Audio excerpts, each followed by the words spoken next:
What's up, fellow phantoms? Today we're talking about Extremely Wicked, Shockingly Evil, and Vile. If you haven't heard about this movie or the subject matter of this movie, I'm going to break it down just a little bit for you. The movie premiered at the 2017 Cannes Film Festival with mixed reviews, and since then has been picked up for distribution by Netflix. And this movie was released on Netflix about a week ago, so early May. The movie, if you do not know by now, is a movie about Ted Bundy. Ted Bundy was a kidnapper, a rapist, a serial killer, a necrophile.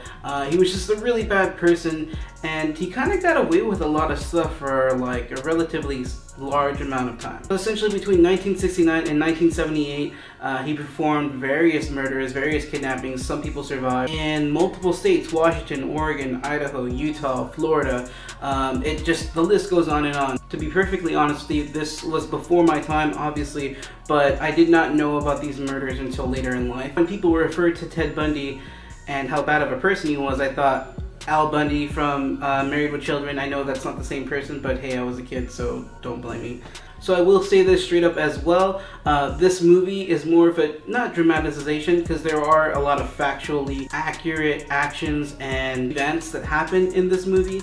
It's not false or falsified or fiction. These are real events, while some are tweaked for the movie, but it is dramatized in the sense that you are getting a different perspective of these events, because this movie is based off of a book of the former girlfriend of Ted Bundy, who was with Ted Bundy throughout most of the crimes going on in this movie, at least most of them. If you're coming to this movie to see reenactments or recreations of the grisly murders, or even really showing much of what he did when it comes to his crimes, you won't see too much of that here. I will say also though, the director of this movie, Joe Berlinger, also directed and does a lot of true crime documentary stuff. He also did the documentary The Conversations with a Killer, I think is what it's called, that is also on Netflix. So he's done a very real documentary style film about Ted Bundy and his crimes, and then he has this based off of the book from the former girlfriend of Ted Bundy. So if that's what you're looking for, go ahead and watch that.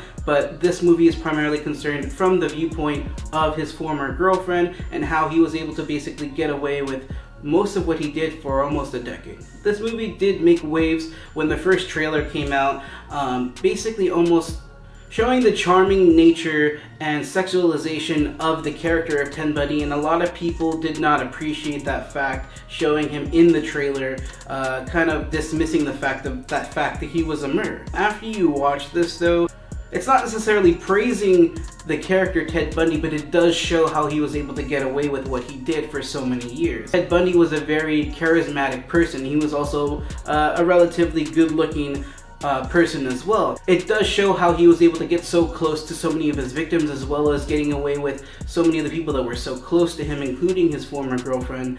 And so I understand that you don't want to praise and show too much praise to a serial killer, but to properly give the personalization or the profile of somebody that was able to do this for so many years, I think they did a very good job of that. There's a lot of people in this movie that do a very good job, even if some of their screen time isn't as long as you would think. This movie stars Zac Efron as the infamous Ted Bundy, Lily Collins as the former girlfriend who is shown the viewpoint of this movie. Jim Parsons of Big Bang Theory is the prosecutor in Florida. John Malkovich serves as the actor of the judge that tries and sentences Ted Bundy. Haley Joel Osmont plays a fictional character. James Hetfield of Metallica has a cameo. Kaya Sotocario, I think that's how you pronounce it. She's from Skins, Maze Runner, other stuff like that. There's a lot of people in this movie, and that definitely serves it well, being a very, not exposition-based, dramatic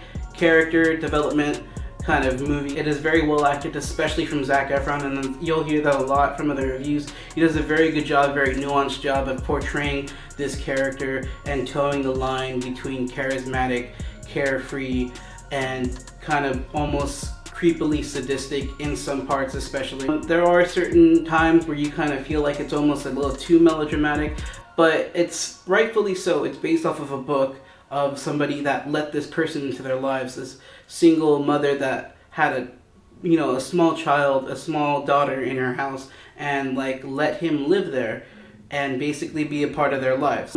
There are some people that say that it almost too shallow and too just grazing of the source material. And that's not really, again, this is not really what this movie is about. This movie is about how this person, Ted Bundy, was able to command his charisma and his personality in order to gain followers, gain acceptance, and to basically believing that he was not a killer even though he was. That's where I feel like, I guess, this movie can be controversial, because there are times, even though you know he's a murderer, where you're watching the movie and you almost find yourself rooting for a killer and a psychopath. And I guess they did a very good job at that, even though it kind of makes you feel like you're questioning your own morals.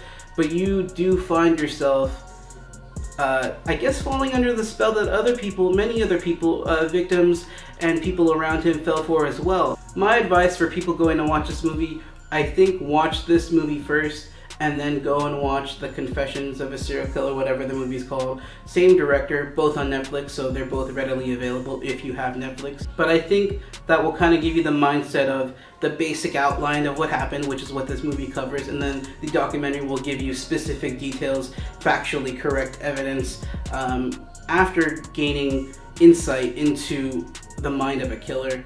Or at least the minds of people who had to live with this killer. Overall, I'm going to give this movie a C. It wasn't the best movie, but it really wasn't the worst movie either. I do appreciate the fact that it almost makes you question your own morals and who you are as a person, because it has you rooting for him at times, forgetting that he's a serial killer.